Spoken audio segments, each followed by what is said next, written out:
Hello, everybody. Welcome to K.I.S.S Recovery 101. This is Bridge Sky.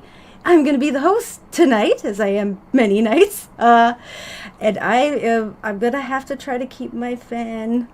I'm just a fan person today. I'm going to have to keep myself in check.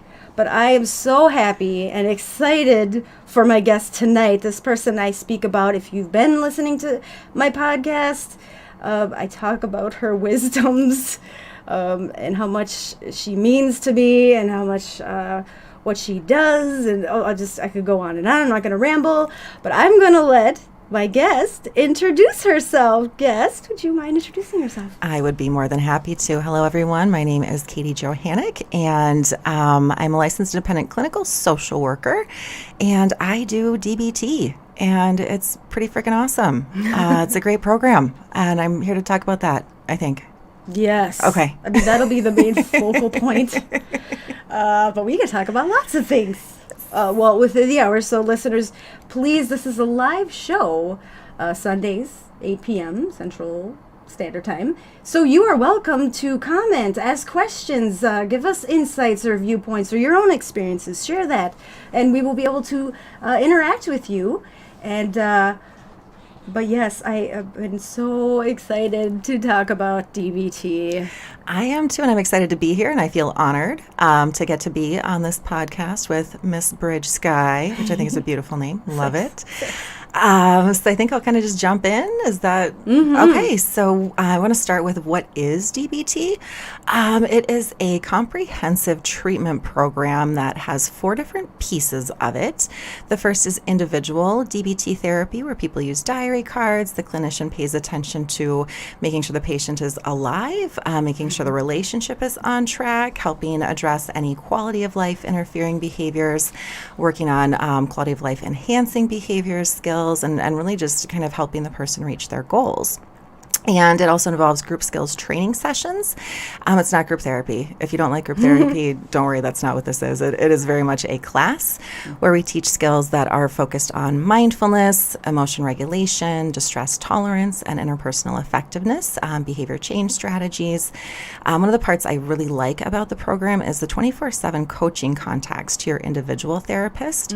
Those are to help reduce crisis-generating behaviors, to repair any issues in the relationship between the therapist and the person, and also for encouragement and cheerleading, and to really help people apply the skills out in their day-to-day life. I also like getting fun, like Bitmojis or memes or random stuff. Or good things. Yes, pictures of pets, whatever, kids, anything like that. And then all the clinicians also meet on a team once a week for an hour and a half and that's therapy for the therapist. So like I show up and I say, I'm having a hard time with this, and I need you all to help me with what am I missing? I need help practicing this thing. I need help working on this thing for myself to be the best therapist I can be. So that's kind of in a nutshell what DBT is, or the researched evidence-based Linehan adherent DBT. So I don't know if you want to ask any questions or say anything about any of that.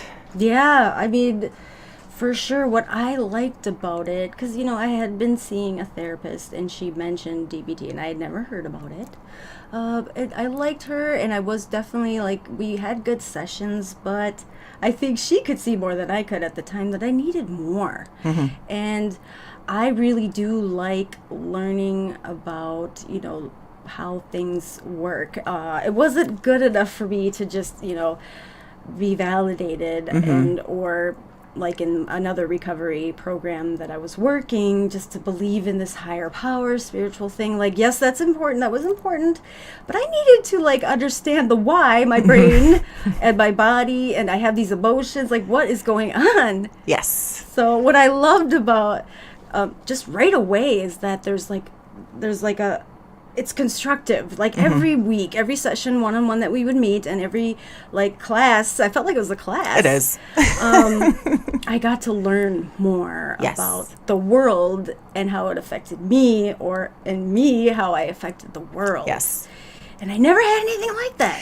It's the structure is one thing that a lot of people are not used to, kind of the treatment as usual. How was your week? What are your highs and lows? What's been going on? That doesn't necessarily help a person figure out what happened that I did this thing.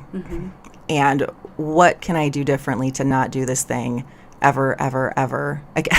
Yes. And these are skills that I still use today. And there's so many skills. Like, there's never a reason to say, well, this didn't work or that did. Because I have a whole book of ones that I can try that I haven't thoroughly tried. But the ones that I really connected with and practiced and found results and solutions, like, I still use them. Yeah. With my relationships with people and the world and the things around me. And your emotions? Oh, completely. Hi, emotion. How are you today? No, we're not doing that. Thank you, emotion mind. We're not. No, thank you. Oh my gosh, girl, we're just gonna have this. This is so wonderful to open this can of worms because I always want to talk about DBT, and not that many people know about it. Yes, yes. And no, I remember I loved the idea of that. I did have access to you 24/7. Yes. However, I did not feel like I needed to do that unless I really was there. And there was moments that, of course, you got back to me or answered, and I could, in my worst times, get that support right away that I needed. And it was like I didn't have to use it so much per se. I don't know, whatever. But sometimes just that sense of there being like a safety net, that there is somebody there if you need them, I think is really powerful for a lot of people, and that I do try to respond as quickly as I possibly can with something encouraging or whatever skill is being asked for, try to even kind of validate and clarify, here's what's going on. Am I understanding what it is that the situation, am I understanding what it is that you're looking for from me so that I can be the most helpful in giving you what it is that you wanted and needed. So it's an amazing program, and it's specifically designed for people who have intense emotion dysregulation problems.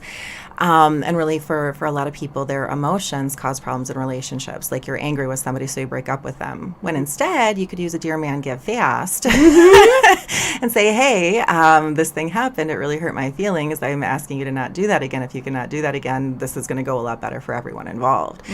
As opposed to, I hate you and I'm never going to talk to you again. And then the next year you're like, crap, I do want to talk to them again. Shoot, ghosted their ass, and now it's like, ooh, scared that up. We'll be friends again. Yeah, and the skills also, so the emotion dysregulation problems in relationships, unstable sense of self, like not knowing who you are, not knowing what your values are, not knowing what to do to live your life according to your own values, not society's values, not your family of origins values, but those things that really matter to you, those things that, your own morals. So that's a huge thing, that emotions get in the way of goal-directed behavior.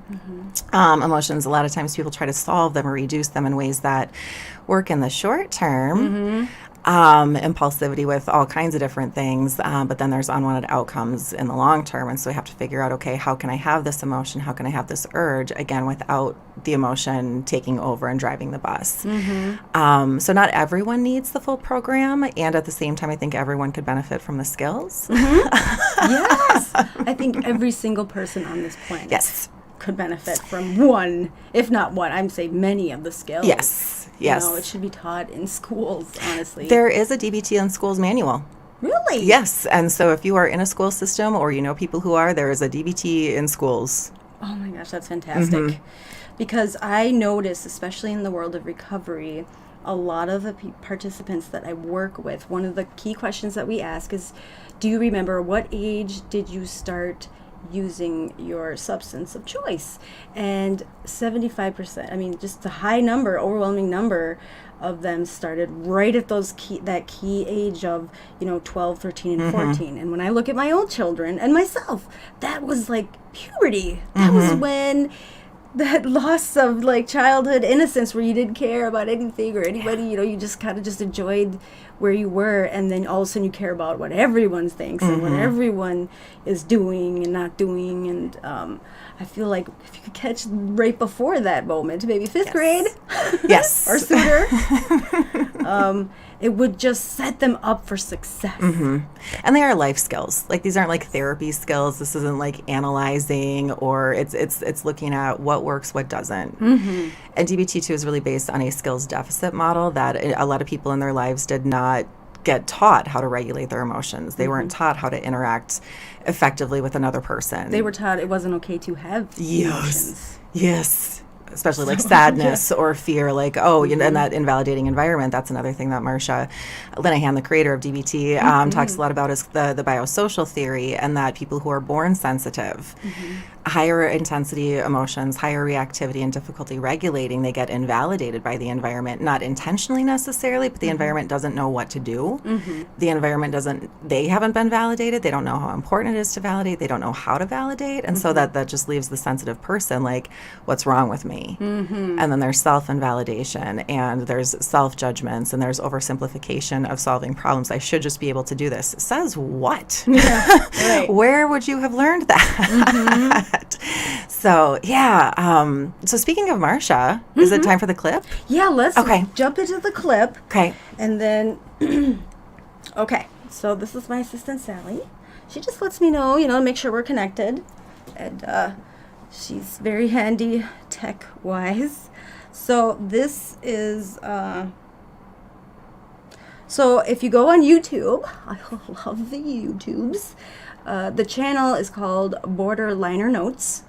And if you want to specifically find this little 3-minute clip, it's called Marcia Linehan Mindfulness, the first skills module taught in DBT.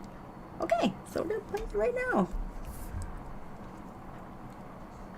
In our current research, we are finding that the skills that are taught in dialectic behavior therapy may be the most critical parts of the entire treatment. The skills that we teach are in 4 groups. So the first group is mindfulness skills. DBT was actually the first psychotherapy that put mindfulness into psychotherapy. We did not put meditation into it because most of our clients really could not tolerate focusing on their breath and doing meditation. So what I did was, for mindfulness skills, what I did was to translate Zen mindfulness practice into behavioral language. I said to myself, what were my teachers really teaching me to do? And then I packaged those and taught them to the patients. That's mindfulness. Those are the core skills, and every other skill depends on those skills. So they're the first ones everybody gets. The first skill is observing. So it's just learning the skill of noticing, paying attention, noticing what's in front of you, noticing what's within you, noticing what's in your mind, noticing what's in your body, and noticing what's outside. That's the skill of observing. That's central to all contemplative practices. Second one is describing, where you describe what you observe. The basic idea is you can't describe what you didn't observe, meaning you cannot describe what's in someone else's mind, among other things. And the third one is participating. This really comes straight from Zen. It's the skill of becoming one with. It's a skill of throwing yourself in, letting go. So it's going with the flow, so to speak. So that's what you do. Then the question is, how do you do it? So the way you do it, first, non-judgmentally. Non-judgmentally means neither good nor bad. It means not judging. The second is in the moment. It's paying attention to just this one moment. Primarily because that's all that exists. It's my favorite skill at the moment because I love thinking about the idea that nothing exists but this one moment. The third is effectively. That comes straight out of Zen. And effectively means doing what works and giving up having to be right all the time. So it's instead of being right, being effective. And Marcia is both a devout Catholic as well as a Zen master. So talk about a dialectic, two seemingly opposite things, both being true at the same time. And the reason it's called dialectical behavioral therapy is that a lot of behavioral treatments really focus on changing what you're thinking, changing what you're doing, change. And the people Marcia was working with initially were highly suicidal, self-harming, She actually went to hospitals in Seattle and said, I want people that you have on your do not admit lists Wow, because that's really cool. she wanted to make sure her treatment worked. Yes. And so when she was doing just the behavioral piece of it, people would say, "Lady, you don't get how difficult my life is. You don't get how much suffering I've been through. You don't get how miserable I am. And you're telling me I'm the problem." And they'd say, "Screw you," and they'd quit. So she's like, "Okay, forget changing anything." And she shifted to just acceptance, just validation. I hear you. How did that make you feel? And then people are saying, "Well, you're not helping me." And they'd say, "Screw you, lady," and they'd quit. So she had to pull together both the change kind of focused things as well as acceptance based skills and strategies. And so in DBT and the individual therapist is kind of constantly balancing between validation, acceptance, I hear you, I get it, and here's what we're going to do to change it. That people needed both. And you were kind of saying that you've had therapists where it's just kind of, treatment as usual, just talking. And some people, that's really helpful and that's all that they need. And for others of us, that's not enough. We need to be given different strategies. What else can I do instead? And so that's why it's called dialectical behavioral therapy, is it's pulling together the opposites of change and acceptance. And we teach people those skills. And it's really, really cool. And what's cool is, because I was a little resilient in the beginning, but really it was wonderful to find you and have that connection with you, first of all. And be able to build that trust and keep that trust. But you helped me, really start to figure out who I was, first off, but also to really practice, role playing was a big thing for me. One of my favorites. I mean, when I initially first started, I was so always in the fight or flight mode. I had a lot of past trauma, and especially with the relationships that I had then around me, those people almost fed off of that. They knew that. They could physically see me shaking and startled and not, wanting to deal with that. And so let's talk about Dear Man. So, yes. The dear part, I still practice it's just instinctive, Yay, it's automatic. That's the goal. Yes. That's what we want. Yes, I like to share about it, especially with people that I work with. If they're finding, let's talk about what is the skill of Dear Man and what is the point of it? Absolutely. So the skill of Dear Man is essentially asking for things that you want or need and saying no in a way that's going to increase the likelihood that the other person is going to hear you and agree with you and accept your no or take your opinion seriously or do the thing that it is that you're asking them to do. So DBT is a treatment of acronyms. There's 12 of them, and they're very powerful and very useful. So it's an interpersonal effectiveness skill. The D stands for describe. And the reason for that is you want to get the other person on the same page. You're kind of orienting them to the situation. So and keeping it simple. Yes, succinct. One main point.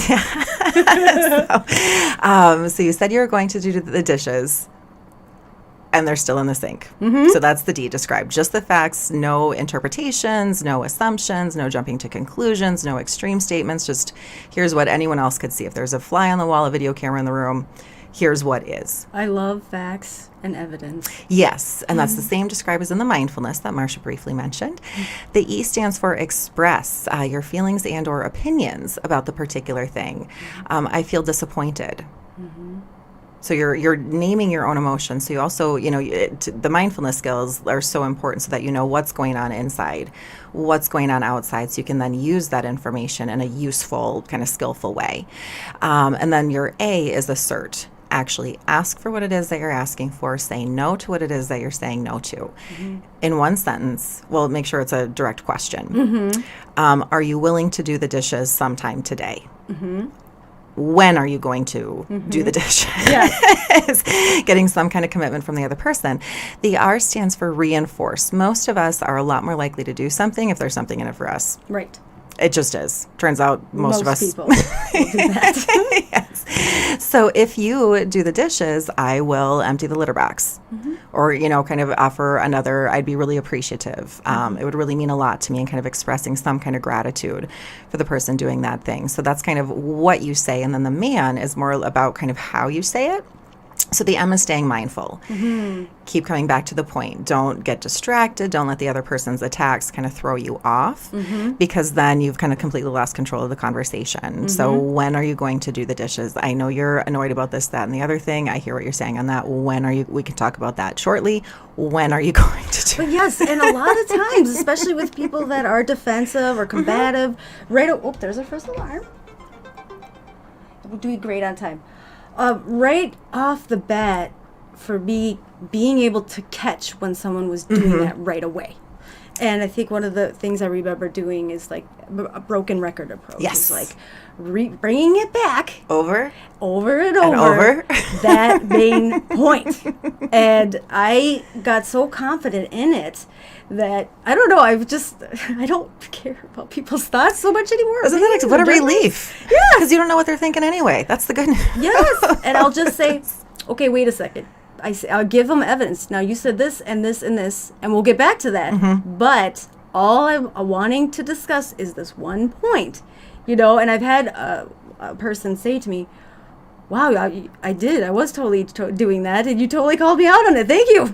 Yeah, because a lot of times we're not even aware of our own behaviors. Right, it's instinctive. We're not even paying attention. It's reactive as opposed to responsive. So sometimes we have to keep making our point, and we're not. And I think that's important too, because we're not adding fuel to the fire, and we're also not getting burned by the fire. Like, we know what our point is, and we keep coming back to it. The A stands for appear confident. You may be shaking in your shoes. Yes. Put your shoulders back, put your chin up, make eye contact, have that solid volume, that steady voice. And then the NSB, willing to negotiate. That sometimes we might have to say, okay, I'm not sure what to do here. What can I do to get you to do the dishes? What is it you need from me? I know I'm using a pretty simple example, and that can be a big issue for a lot of people. Yes. Those dishes. Yes, just being willing to compromise, that seems fair to both sides. And that's what I loved about the role playing is I was not used to asserting myself. No. And as soon as someone raised their voice or walked away, like I would give up. For valid reasons. Oh, yeah. Because you had to. And then you found out you didn't. Yes. And like, I know you gave me a tip to like practice in the mirror, but I found that just going in the room with you were able to give me that perspective of like, okay, I'm going to repeat back to you what you just said. And just the way you could do that and to even change like how my demeanor and everything, how I came off, I was like, wow, that is okay. That was an awareness piece that really allowed me. And when, so like it wouldn't work each time that I would try. And in the beginning, however, because those people weren't used to me doing that. And it was wonderful. I remember the moment when I saw it play out the way I was hoping for, And he walked out of the room, and I followed him out of the room, which normally I wouldn't have done that. And I said, hey, wait a second. Did you hear what I said? Let me just, and I reset it. And, I just followed through. And, like, it was wonderful because he didn't respond right away, but I knew he heard me. And that was my point, is that he wouldn't even listen to me. Yeah. So to see those skills start to work, and that's when I finally jumped, it took me a little while. It does most people. It's a process. It's a total life change experience, and but to see that those changes on the day to day and those relationships, some of them flourished, and some of them I needed to step away from them. They just weren't healthy. They just weren't healthy people for me. No. And in my life where I wanted to be, I couldn't keep dragging them with me. It was like an anchor just bringing me on down. So DBT, 100% changed me as a person, but also the people now around me. My children, my relationships with my children. Yes, if you change your behaviors, other people are pretty much going to have to change theirs, because you're not doing your old stuff. Their old stuff isn't going to keep working the same way that it did before. And they are life skills. They are life change. It's amazing stuff. Yes, 100%. Okay. So, a Facebook user. So, what's nice about Facebook, I give two options. So, if you go on Facebook, it allows people to be anonymous if they want to. They don't. Sure. So, if they don't check the box, then they stay anonymous. And YouTube's just an open platform, and so that's open public and allows me to have the recorded stuff stay there. So, I have. Someone said, "Oh, I love that dear man skill." Yes, and I love the like physical aspect of it. I remember calling you one night, and I was so emotional mind. Okay, I love that you guys in that program taught me about the prefrontal cortex. Yes, and how that all works. Okay, because I could tell you emotionally all the things that were going on. I was heated. I physically would turn red sometimes, but I needed like actual answers, and I think it's the yellow section. Interpersonal effectiveness is yellow. Yep. So when you're really in that moment, and I remember my emotional mind was taken over, and I called you and I said, well, I used the stuff in this binder and it's not working. And you're like, okay, but have you tried this? And it was great. It was just still kind, nice suggestion. But one of the things was, well, you can do a bowl of ice, but I just used like the freezer packs that you can put in your lunches and plop those on my cheeks. But it immediately, do you want to explain that? The T from tip, so changing the temperature of your face actually changes your heart rate, your physiology. It actually really just kind of slows everything down, and that's called the dive response. And it happens in all mammals, that we're kind of tricking our brain into it believing that we're diving into cold water, and so it's going to shift where blood flows and all of that kind of stuff. And so the way to make the tea from tip work the best, bowl of ice water or an ice pack or a bag of frozen peas. You don't want chicken nuggets because those are going to be a little bit too big. You're not going to get the right, because you want it to cover kind of your upper eye, your lower forehead, upper cheek, eye area, and kind of making sure it hits the temples.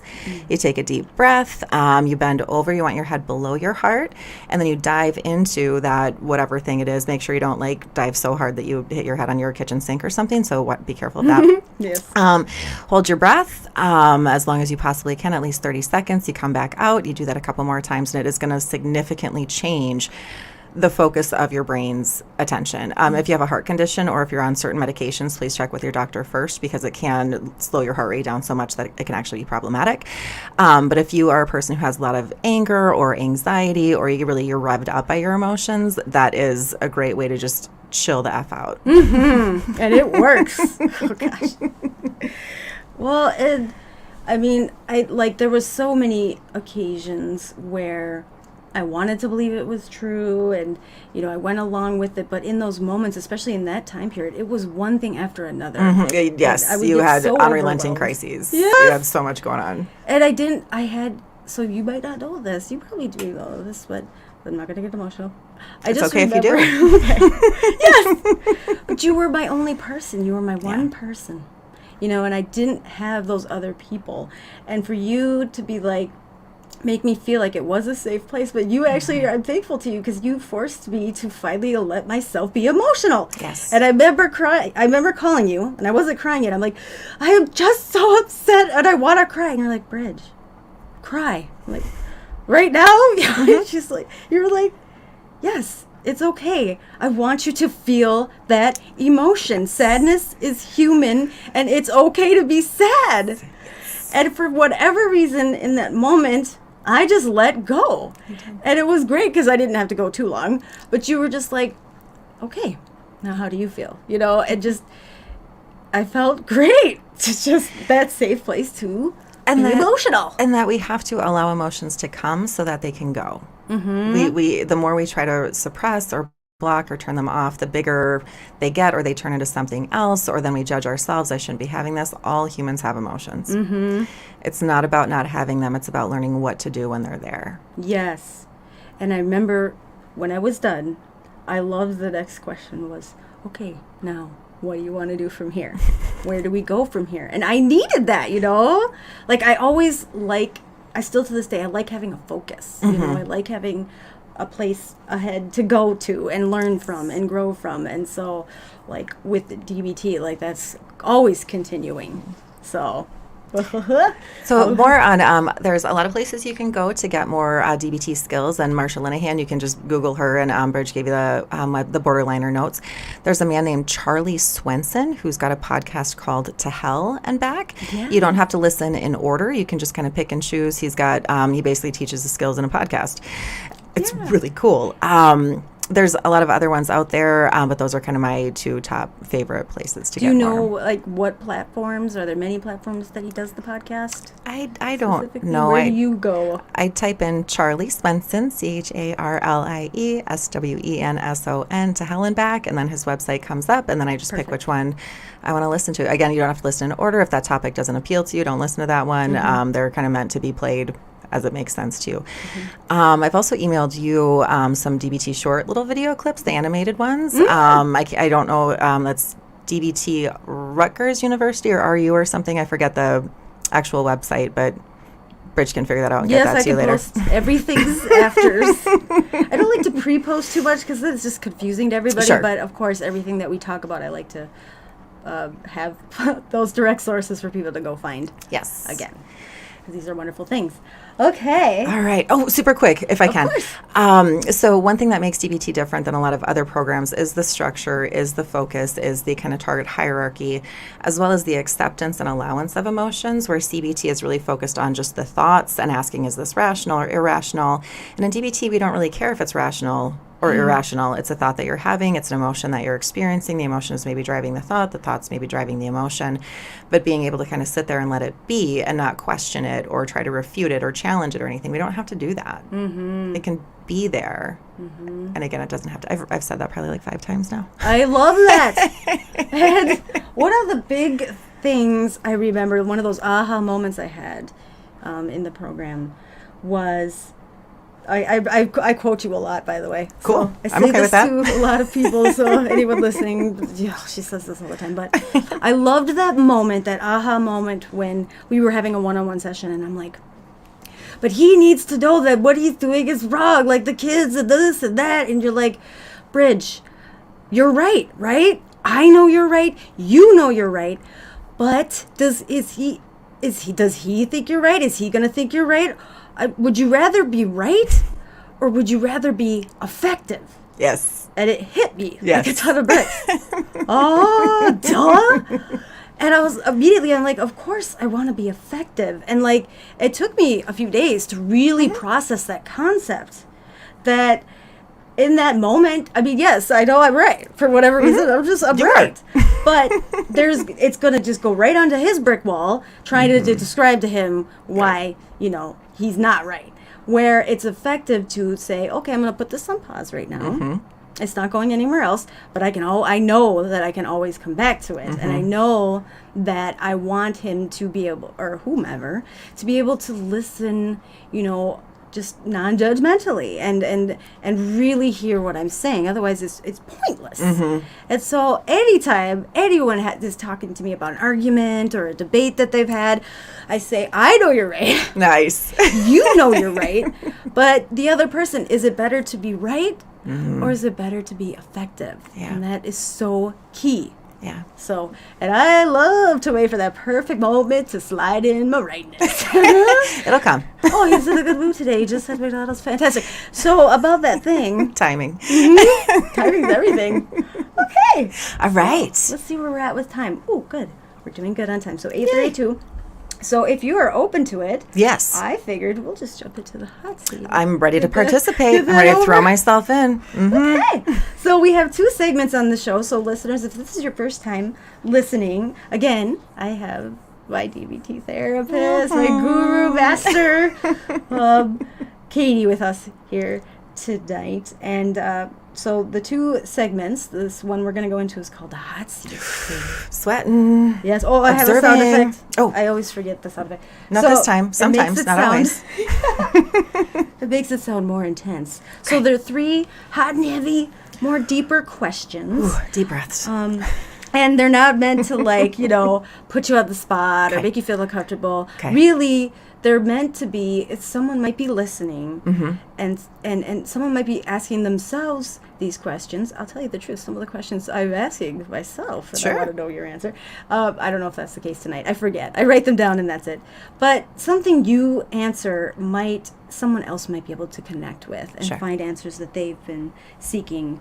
And then the last segment will be live Facebook memes. And that's my favorites because it's just meant to be fun and entertaining. And I'm not on Facebook, so that'll be what that is too. Yeah, they'll be totally fresh. It'll be complete surprise. Yes. Okay, so here's the sound effect. Can you hear it? Yes. It's so funny because Love it. I've realized it's supposed to be a relaxing fire sound. But the other ones that, I looked up were like explosive. That's just too much. We don't need bombs going off in here and stuff like that. So it's a little crazy. So, I'm imagining a campfire. okay. Are you ready? I think so. Yes. Here we go. Yes. Let's just jump into it. Let's do it. Okay. Question number 1.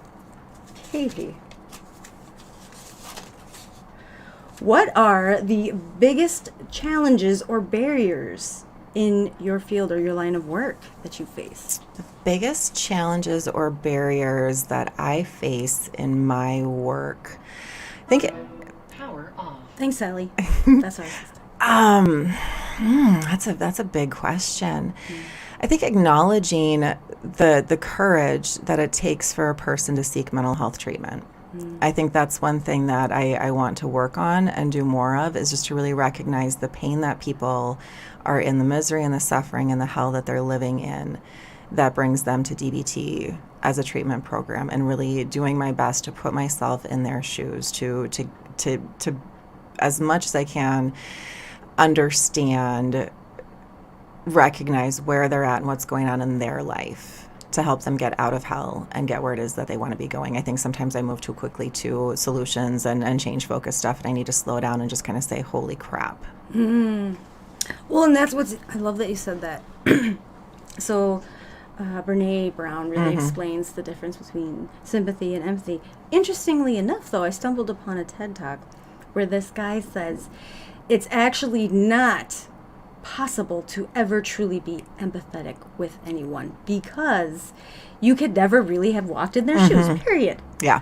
However, he goes on to better explain, like, just you trying to empathize at whatever level, not only, is, of course, beneficial to that other person, but is also beneficial to yourself, because it allows you to have more empathy for yourself. And I know for a fact, like, before you, all the doctors or the therapists that I worked with, I could tell right away, oh, I'm so sorry for you. I didn't want your sympathies. Go out that door. I don't need your pity, thank you. I don't need your pity. Thank you very much. But it would put that wall up, and I never got that from you. I never felt you were sympathizing for me. No. But just the fact that you didn't really have to say much, especially when I did start to open up and talk about those painful things, just the fact that I could tell you were really listening. Yeah.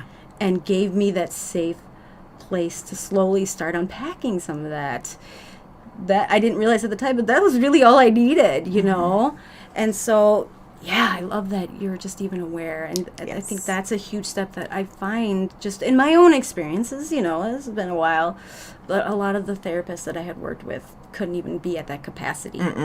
So like, I just quoted you on my last show. I said, therapists can be like new shoes, right?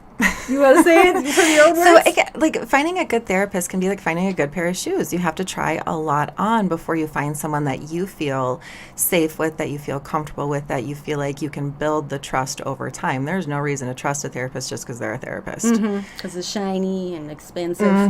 The trust is earned. You don't have to tell your whole life story right off the bat. You get to choose what you share and what you don't, and based on the therapist's reactions, do you feel safe with this person? Do you feel like they can actually help you get where it is that you want to go? 100%. And again, with the analogy with the shoes, if you just grab quick what you got right away, you're going to trip. You're going to fall. It's not going to fit right. It's going to start hurting over time. You're going to get blisters and bruises. So I love that whole analogy, because once you get that fit, yes, and you get to work and walk in those right shoes, it puts you on your right path. Oh, you see where I nice. I was off the top of my head. It's well done. Okay, wonderful. All right. Question number 2, Katie.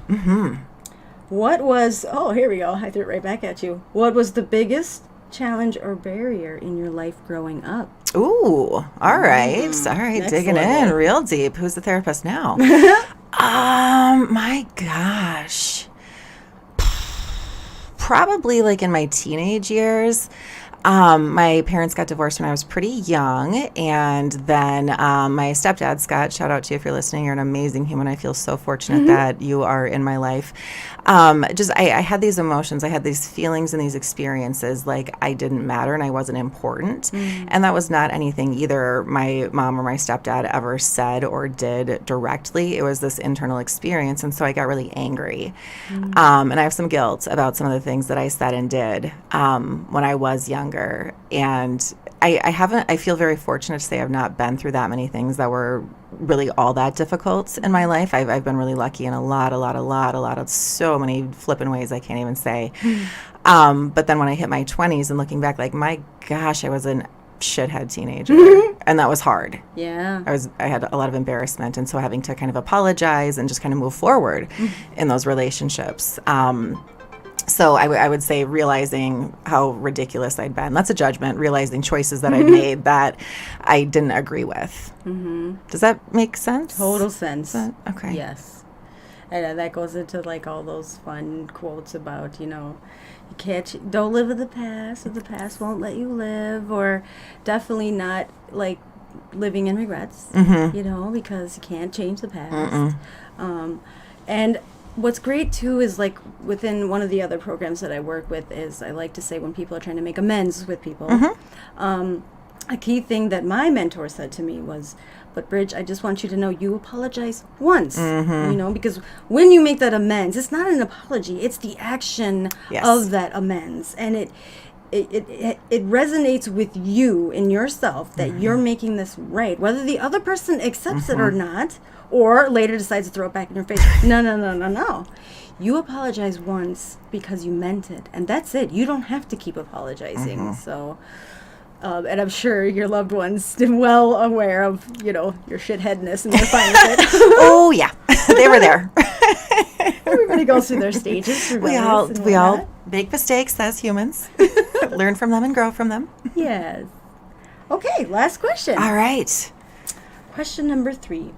Have you lost someone you tried to help, and how did you heal from the pain?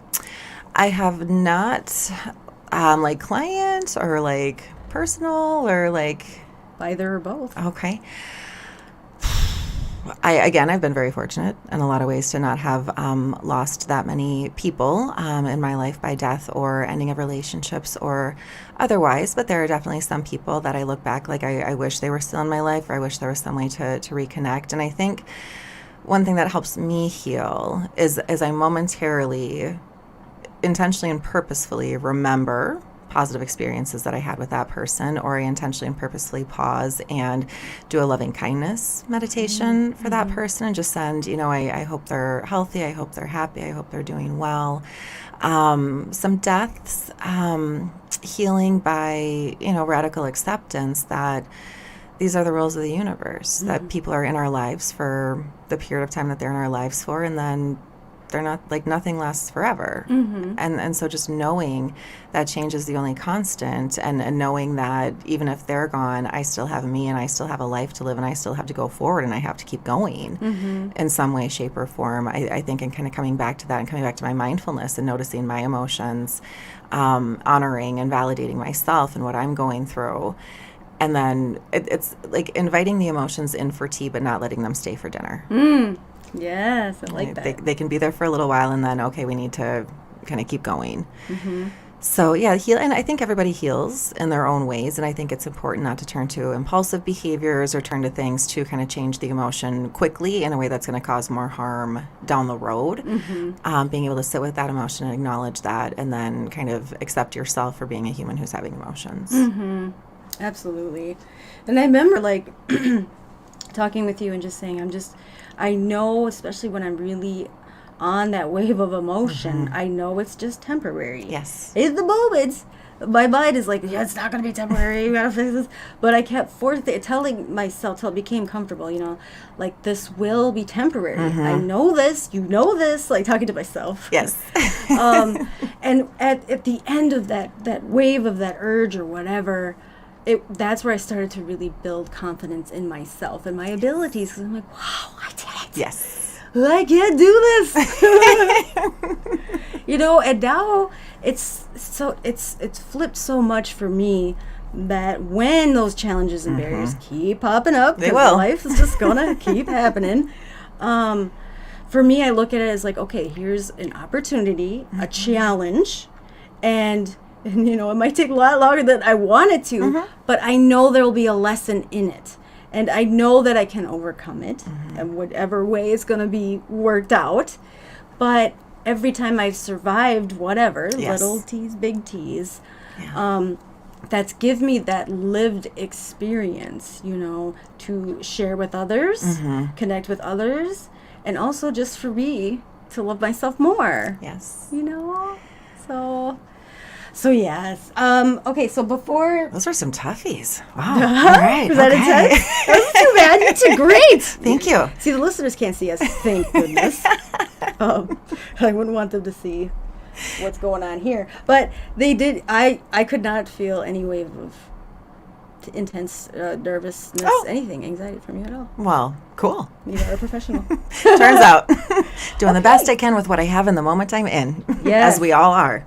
Oh my gosh. And I'll have to talk about radical acceptance. There's just so many key points, like we keep saying, and skills and things you learn in DBT that completely make sense. And I kept wondering, why didn't someone explain this to me before? Why didn't I know about this before? And so, but one of the Facebook users says, thank you for your insight. I will have to finish listening later. I've been so engaged that I lost track of time my prior commitment. That's okay, listener. Lucky for you, it's recorded and it will be on YouTube. Check out the channel, KISS Recovery 101. I thought there was one last thing before we get into the memes that I wanted to bring up that I remembered.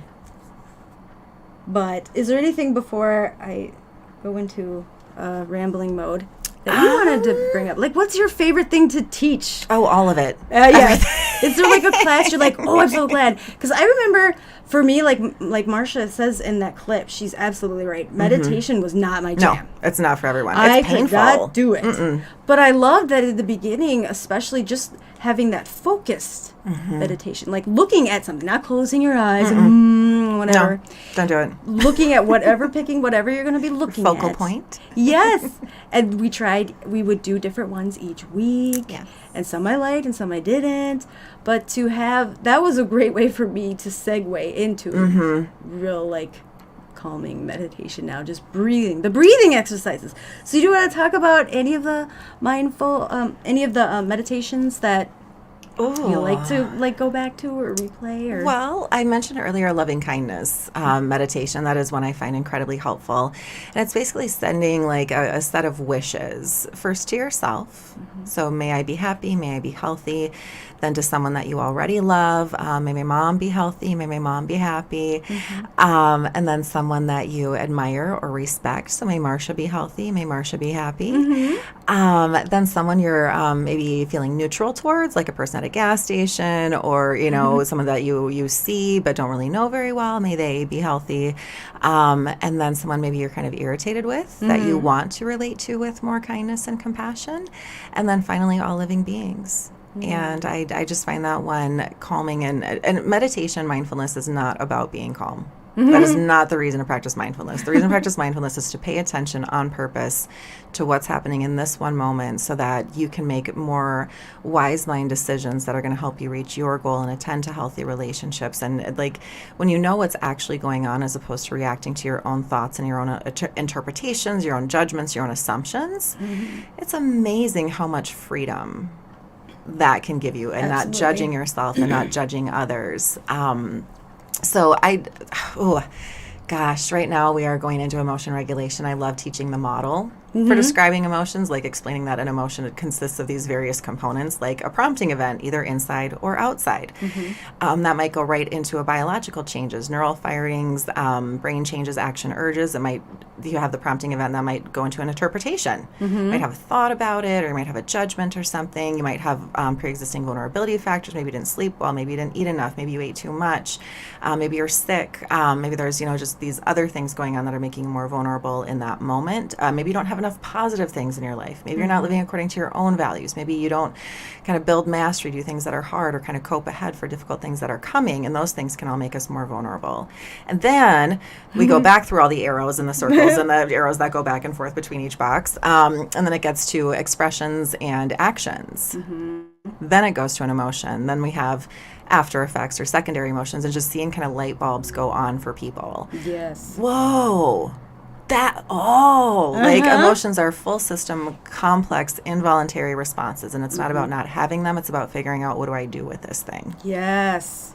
So that was a lot of words. Oh my gosh, I just thought of 2 more sessions. This is so great. I can come back. One of these great exercises we did was, we got to see a face. It was usually a celebrity, like, let's say Trump. Okay? Sure. Or someone else famous, right? Oprah, I think we used once. Yep. And you would have to describe, whatever. It really helped me to see where I don't mean to be judgmental. And even if I'm saying something nice. So a lot of the people would say, like, oh, well, she has a happy smile. And right away it'd be like, well, is she happy? That's a judgment. That's an interpretation, because she might be smiling. It does not mean that she's happy. Right. Oh, yes. This is social folks. Well, and even interacting with people, especially when I know that I have that risk of not responding the way I want to. So say I feel like it's a boss or just a person that's not really a friend, maybe acquaintance, that I just always have turmoil with. One of the things that I like to use daily, or not daily, but when I have to interact with these people, is I use the palms up. Yes, like the willing gesture. hands. Willing hands. Yes. Because before I learned that, I realized my hands would be clenched or in my pockets or just in this defensive stance. But immediately when I put my palms, the willing hands, it already just sends this energy through me, like I'm going to be open to this person, whatever they come at me with. Yes, so willing hands is basically sitting with your palms up and fingers relaxed. You can do a half smile with that, which is just ever so slightly turning up the corners of your mouth so you can feel it. And that's actually using our body to change what's going on in our brain. And the willing hands and half smile is signaling to our brain and body, we're accepting this situation. Acceptance doesn't have anything to do with liking or approving. Let me be clear. Right. It's saying this is what is. And it's kind of, again, that allowing as opposed to closing off or shutting down, or kind of putting that wall up between you and the other person or yourself in that experience. So yeah, that's a good one. And willingness, and just being willing to do what's needed in the moment that you're in. There's so many. Yes. Okay, so the last alarm went off, which means we are good on time. We're going to jump right into the memes. Let's do it. Are you ready? I think so. Let me just re-explain what this is. So, well, if you're not on Facebook, it's okay. It still makes sense. So what I like to do is through, sometimes especially weeks that are very stressful, I like to just lay in bed at night and look at the latest memes. I don't know anyone who does that. I think so a lot of people. Yes, it's joyful. But what I'll do is I'll screenshot the best ones. Okay. And then what you get to, I'm going to flash you them live. And actually now our listeners get to see what you're seeing too. Okay. But like Facebook, you're going to give me a reaction. So it could be like, you heart, you love it, laugh out loud, it's funny. And then you're free to comment live, like we're on Facebook. Okay. So I do have them ready to go just because... And in order. Okay, so they get to see it. Okay. So you don't have to worry about describing, but I do want you to at least read them so that, well, I noticed too when people read just your tone of voice, I can tell if you're getting it or not. Okay, here's the first one. All right, so we have, not sure if the patient is on too many drugs or not enough drugs. Not enough drugs. Do you find that, especially in the beginning working with someone, how to gauge that? I find that a lot. And I find that people get that perception of me as well.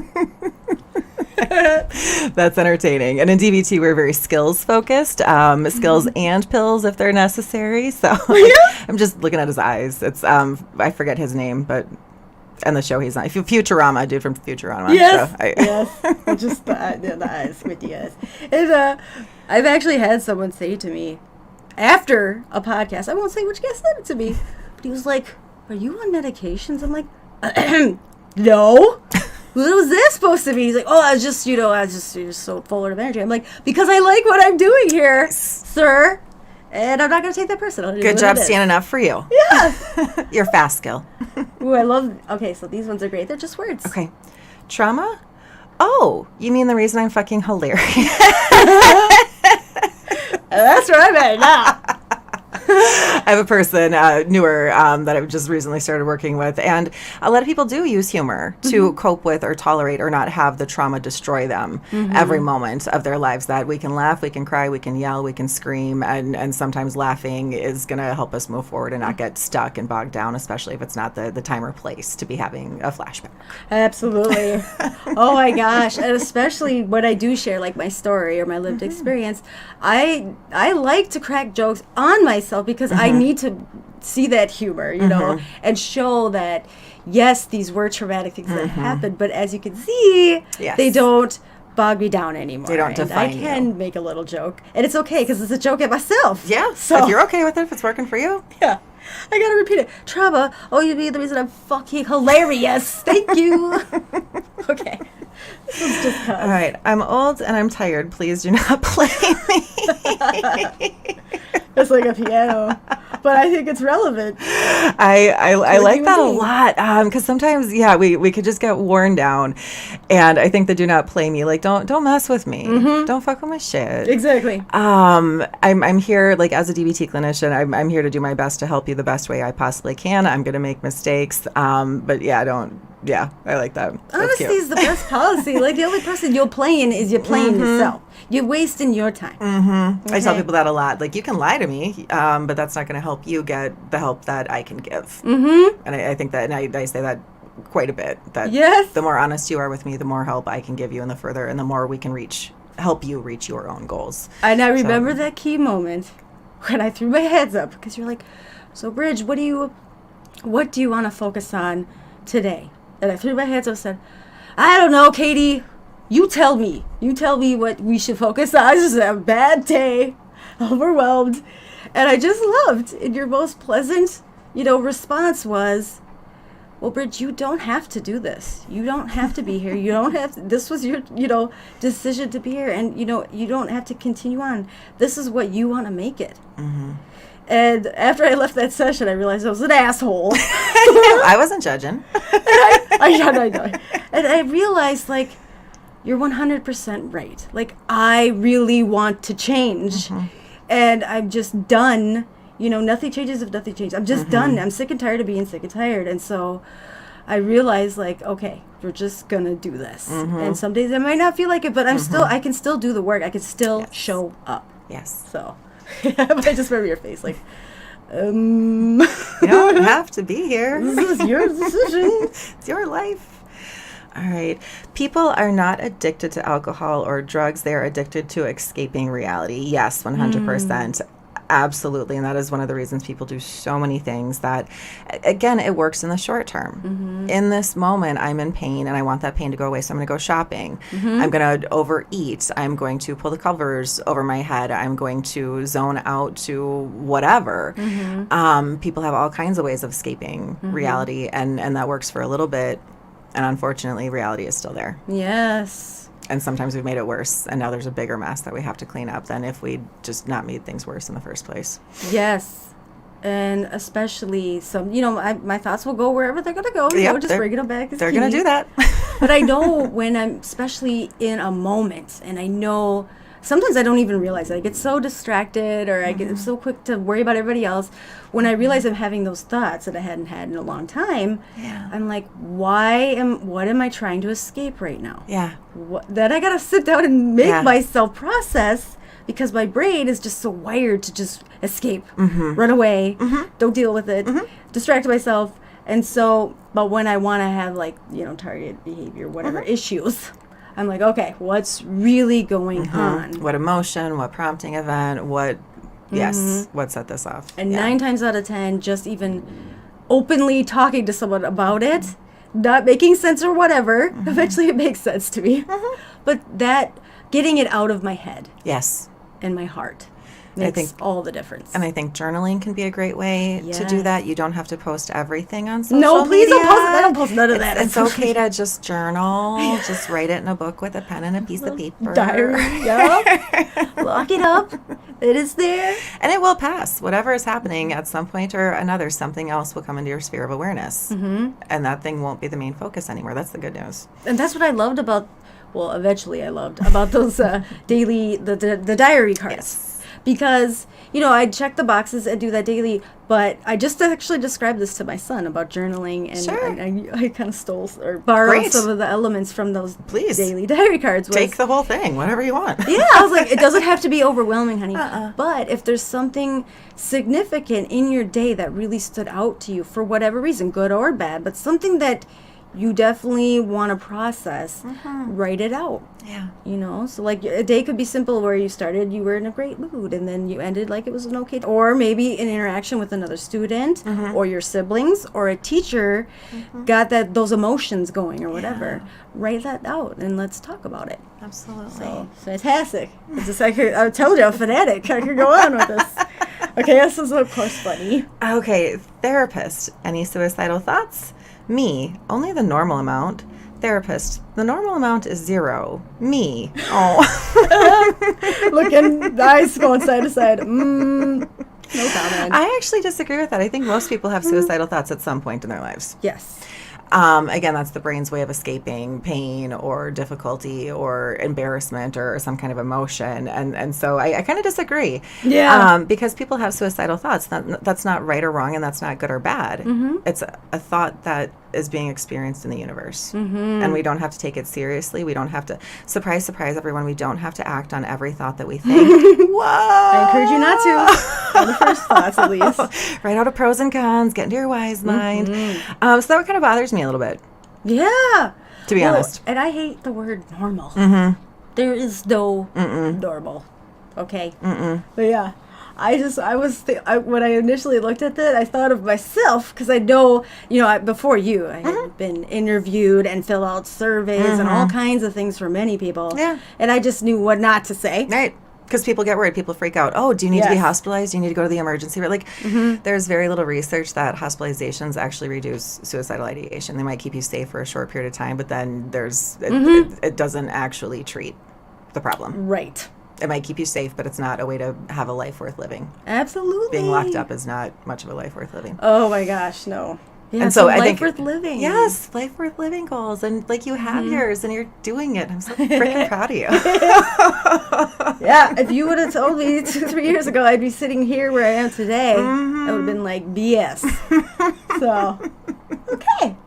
This is another aha one. All right. Stop teaching children to never be angry. Teach them how to be angry. That I love.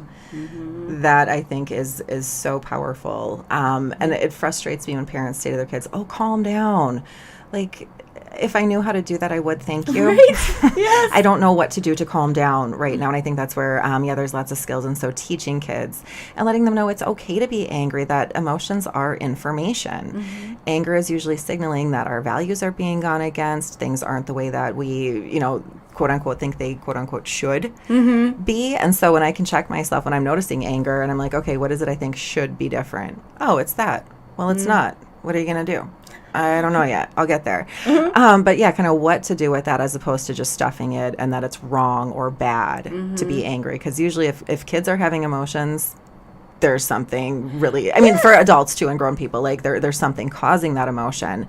And again, what do you do with it? And just acknowledging it. Yes. I was accidentally doing research on narcissism, right? Okay. And this lady pointed out, she was pointing out key whatever points. And I realized I was accidentally doing a no-no because, children are mini, just... They're sponges. I'm not trying to be correct here, but yes, but they're little mini narcissists in the sense of everything is about them and it is their own world. And for example, if you're 3, 4, 5, younger child falls and scrapes their knee, don't say, "Oh, I feel guilty because I've done this," but "Oh, it's okay, honey, get up, we're gonna be fine," and kind of shrugging off, to toughen them up or not, not feed into that overreaction. But in reality, that injury might be the biggest pain that they've ever felt in their little lives, and to just give them those few moments to acknowledge their pain and validate that, oh my gosh, you're hurt, you don't have to overdo it. In my mind, I'm I'm not going to overdo it, but like now, I mean, that changed my perception right away. Yes. But it's just cute in my mind. Oh, the little narcissist. So cute. But especially, like, it made me more aware of, like, my 5-year-old, his emotional face. Yes. And so just to get on my knees, get at his level, Yes. and I try to mimic his face, not Yes. making fun of him. No, but so that he matching. can see, so he can see that I'm, trying to feel his pain or understand that he's in pain. Yes. So, That acknowledgement, that recognition that something is happening I'm here. not making fun of him. I'm not trying to shrug it, toughen up BS, like. You're taking him seriously. Mhm. You're taking your child, your young person's experience as reality, and that's what they're experiencing in that moment. I think that's validation, and that's really powerful. And are you okay? What happened? Yeah, What what's happened? going on? And Tell I'll me about it. repeat I'm back here. what he said. Yes, His cute yes, little that's voice. validation. Yes, and I'm not shitting you. Literally, in like less than 60 seconds, he snaps right out of it. Where before, I'd distract and he'd snap out of it. It would drag out a little bit till he'd let it all out. Yeah. And now just acknowledging that, right away, he's like, "Oh, okay, I'm fine." And runs off. So I'm like, it works better. Turns out. I'm gonna do this more. Okay, I think we only have one more. Oh, 2 more. Okay. You're doing. I'm sorry. Are you doing okay? Okay, I'm doing all right. Thanks This for is pretty checking in. fun, I right? appreciate it. Okay, here's another funny one. Okay, anxiety is literally just conspiracy theories about yourself. Right? Oh my gosh. Yes. And I can't quite read the relevancy. bottom. What is the bottom? Why would you say something so controversial yet so brave? Ooh. I like that. And what's funny is that I might have to pause here for a minute. Okay, never mind. What I liked about it is that I think in DBT, I recognize I did a lot of premeditating. One of my favorite quotes from Mark Twain is, many of the things that he worried about, dude, I don't know what specifically, but many of the things that he spent his life worrying about never even happened. That was me. Getting no sleep, and that's why I needed medication just to sleep in the beginning, because I could not stop that hamster wheel, and it was just all these things that never really mostly ended up happening. But because of previous experiences or the what ifs, my body would physically get so stressed out and sick, worrying about these things. And we can use worry and anxiety to kind of come up with a game plan. Okay, so if that happens, then what am I going to do? If that happens, then here's what I'm going to do about it, as opposed to just what if? Well, if this, then this. Okay, I can handle that. Right. Reasonable scenarios. Yes, and coming up with a game plan, and that can really help reduce the anxiety. But yeah, the judgments, or kind of they're thinking about me. So what if they are? Yeah. What does somebody say? What somebody thinks about you is none of your business. Yes. I love that one too. At first it sounded harsh. I'm like, what? Hey, what? Oh yeah, that's true. It's not about me. All about me. Not everything, not all of the time. Right. Some things sometimes. Right. Absolutely. Yes. Well, yes. Okay. All Here's right. the last one. Okay. Fantastic. I'd like to leave it on a good note. All right. So we have feel it so you can heal it. Let go so you can grow. Oh, I love that. That's just facts. It is. Like we were talking about, you have to let the emotion come so it can go, and you have to acknowledge, yes, that thing happened, and it's not happening now. And here I am, and this is where I'm going. And I think, we can all get so stuck in our past, and bitterness and resentment and fear and shame and all of those things, and instead kind of being able to say, that did happen, and that sucked. And it's not happening now. So in this moment, my goal is to wherever you are in this one moment. So I like that one. Well, I think That's really DBT sweet. again, blah, blah, blah. I have to really hold it back, too, in my daily interactions with folks. I don't even tell them where this knowledge comes from a lot of times. But it really taught me to really understand, grasp, and live being in the present moment.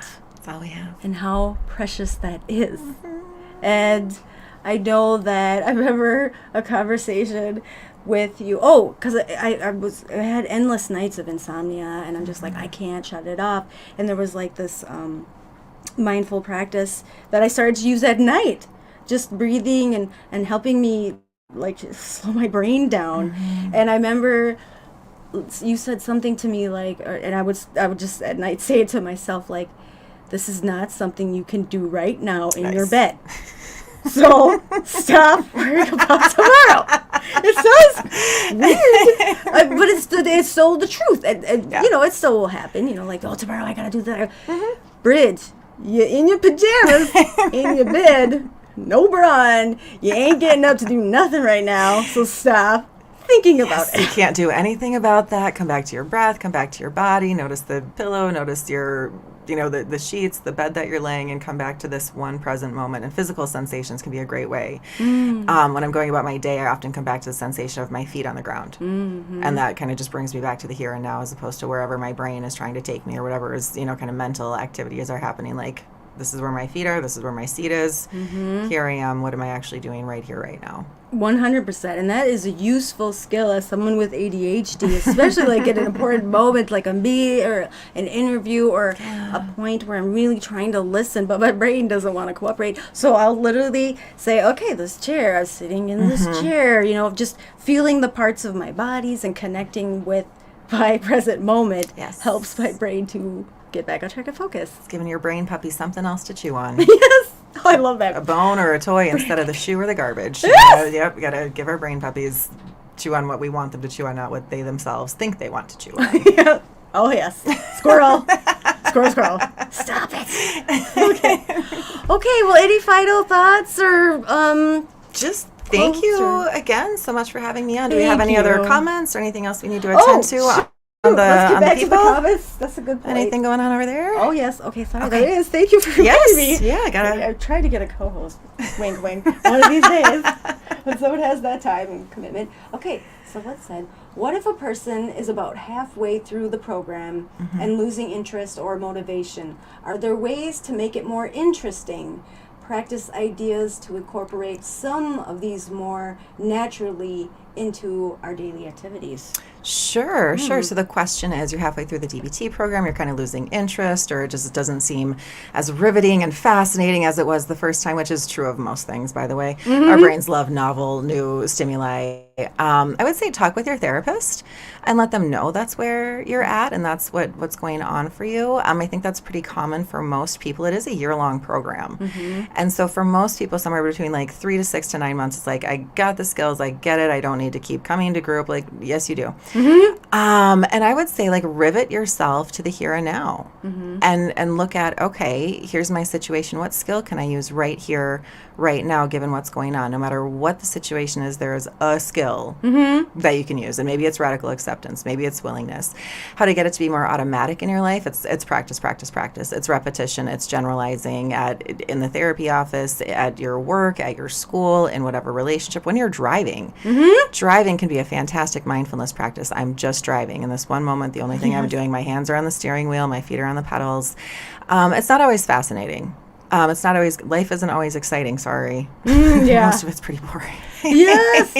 So I hope that kind of responded to the comment. And I'll respond too. Go ahead. Like, that worked, communicating with your therapist, because I know I was getting there. I would get complacent, or I would, whatever. And just communicating that. First off, it was wonderful that you would acknowledge it and was willing to, like, okay, well, let's try this. Or what do you think? What's your idea of doing this, or whatever? And most of the time, you were like, yeah, let's try this, or let's do that. Or do you want to introduce that, bring up that concept to the group and get the group's take on things? So stepping out of that box, I was so tight-knit in this box of where I thought I had to be. It was all in my head, by the way. Turns out. So simply, ask, and bring it up, because I guarantee if your therapist cares about, what she's doing and you, and just her practice or her work, it's just, you're in my mind, she will hear you and want to open up that window to trying something new and learning something new and a different insight. And maybe you need to modify the diary card, put a new target on there, update the treatment plan. totally recreating I do. a form. And I'm perfectly okay with that. And you Do it in a way were. that makes sense. Do it in a way that works for you. Sometimes I just do like a Microsoft like table and then just put in the targets and the different things that we're working on. So maybe you've stabilized and maybe you've made a lot of progress on some of the kind of stage 1 things, and you need to kind of bump up to stage 2 or 3 and put something else on there. Yes, and I target a love different that. behavior.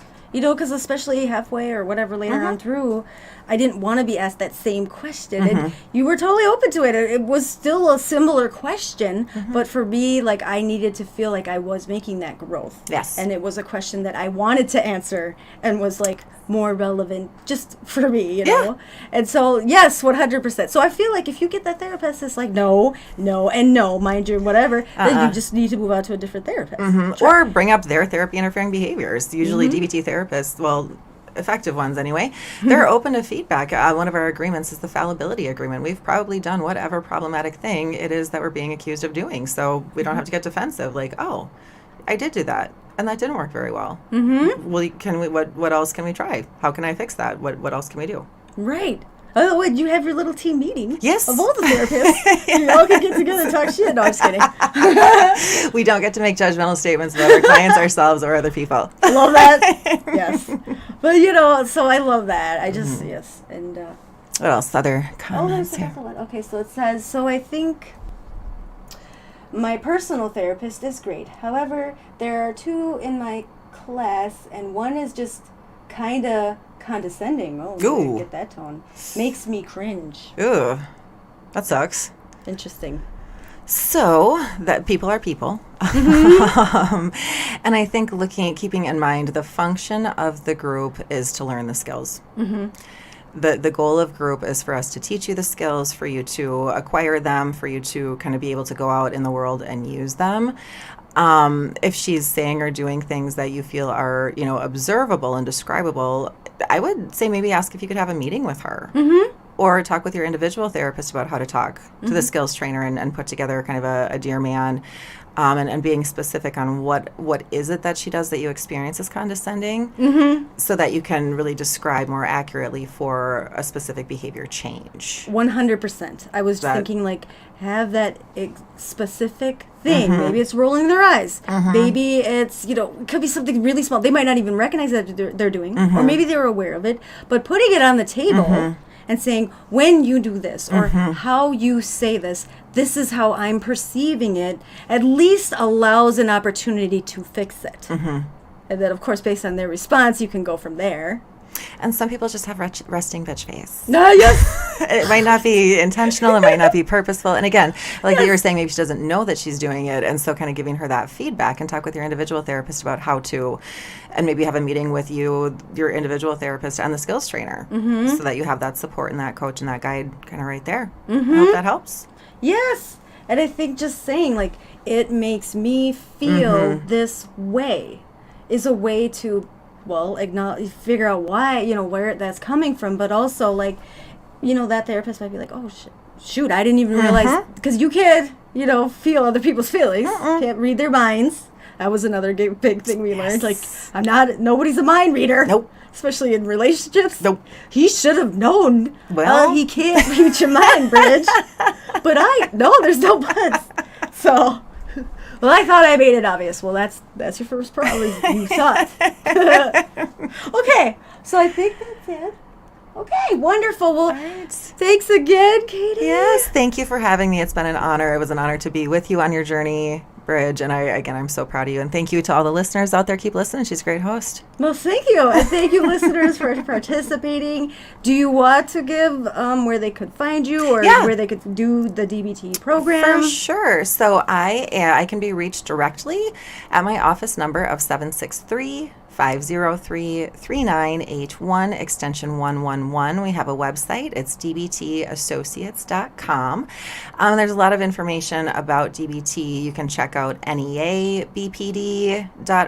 You can check out behavioraltech.org. Those are some kind of general DBT places. You can also Google state certified Minnesota DBT programs, and that's going to increase the chances of getting an adherent effective DBT treatment. That there's a big difference. There's a lot of people that say they do DBT, and that's not actually what they're doing. Yes. So I was lucky. So lucky. Aw, I was too. I have heard of stories. We won't put that out there, but I've had. Yeah. Yes. So wonderful. Yeah. Okay. Thanks, everybody. Bye. Have a great night and a great week, and I will check in with you same time, same place, 7 days. All right. Goodbye, everybody. Oh, I always forget. I like this really feely music, like inspiring music. It's a great way. Nice. It's called Returning Home. Here we Oh. go.